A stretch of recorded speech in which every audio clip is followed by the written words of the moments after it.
தாய்ப்பாலும் தண்ணீரும் ஒன்னாத்தான் இருந்துச்சு, விலையில்லாம கிடந்துச்சு. ஆனா இப்ப எல்லாமே தழகியா போனுச்சு, தடமாறி நின்னுச்சு.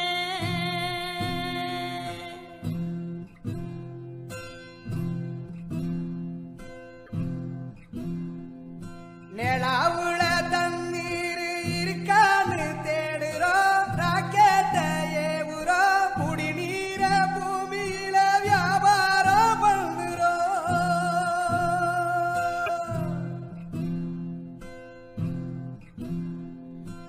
ஆறு இருக்கும் பக்கத்துல ஊரு உருவானுச்சு, வரலாறு சொன்னுச்சு. ஊரு மட்டும் இருக்குதையா